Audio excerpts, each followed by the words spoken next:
தெலுங்கு பேசும் மக்கள் குறித்து அவதூறாக பேசிய வழக்கில் கஸ்தூரிக்கு நவம்பர் 29ஆம் தேதி வரை நீதிமன்ற காவல்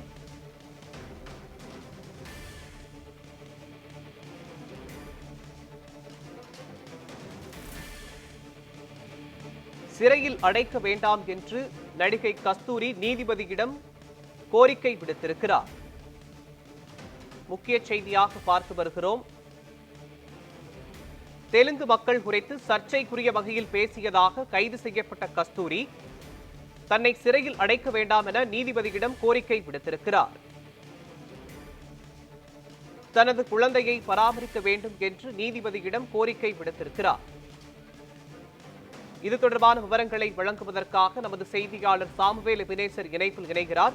சாமுவேல் எபினேசர், தெலுங்கு மக்கள் குறித்து சர்ச்சைக்குரிய வகையில் பேசிய நடிகை கஸ்தூரி கைது செய்யப்பட்டு நீதிமன்றத்தில் ஆஜர்படுத்தப்பட்டிருக்கிறார். இந்நிலையில் நடிகை கஸ்தூரி தனக்கு குழந்தை இருப்பதால் தனக்கு சிறை வேண்டாம் என நீதிபதியிடம் கோரிக்கை விடுத்திருக்கிறார். இது தொடர்பான விவரங்களை பதிவு பண்ணுங்க.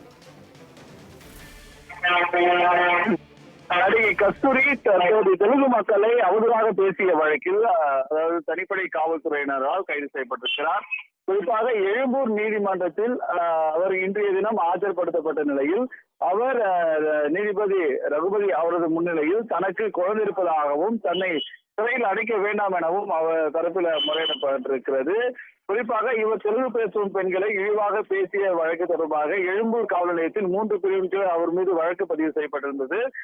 இந்த நிலையில் அதாவது ஆய்வாளர் மோகன்ராஜ் அவர் தலைமையில் ஹைதராபாத்துக்கு சென்ற 2 தனிப்படை காவல்துறையினர் நேற்று இரவு கஸ்தூரியை ஹைதராபாத்தில் வைத்து கைது செய்திருந்தனர். இந்த நிலையில் இன்று அவர் சுந்தரிப்பேட்டை காவல் நிலையத்திற்கு அழைத்து வரப்பட்டு தற்போது நீதிமன்றத்தில் ஆஜர்படுத்தப்பட்டிருக்கக்கூடிய கஸ்தூரி அதாவது தன்னை விடுதலை செய்ய வேண்டும் என்றும் தனக்கு சிறை வேண்டாம் என்றும் தனக்கு குழந்தை இருப்பதாகவும் அவர் முறையிட்டதாக கூறப்படுகிறது.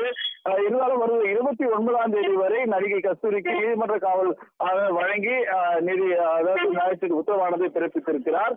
இது மட்டுமில்லாமல் அவர் ஏற்கனவே முன்ஜாமீன் கேட்டு இருந்த மனுவும் தள்ளுபடி செய்யப்பட்டிருக்கக்கூடிய நிலையில் தற்போது 29ஆம் தேதி வரை நீதிமன்ற காவல் உத்தரவு பிறப்பிக்கப்பட்டதை தொடர்ந்து அவர் புழலில் உள்ள பெண்கள் மத்திய சிறையில் அவர் அடைக்கப்பட்டிருப்பது குறிப்பிடத்தக்கது. விவரங்களுக்கு நன்றி சாமுவேல் எபினேசர்.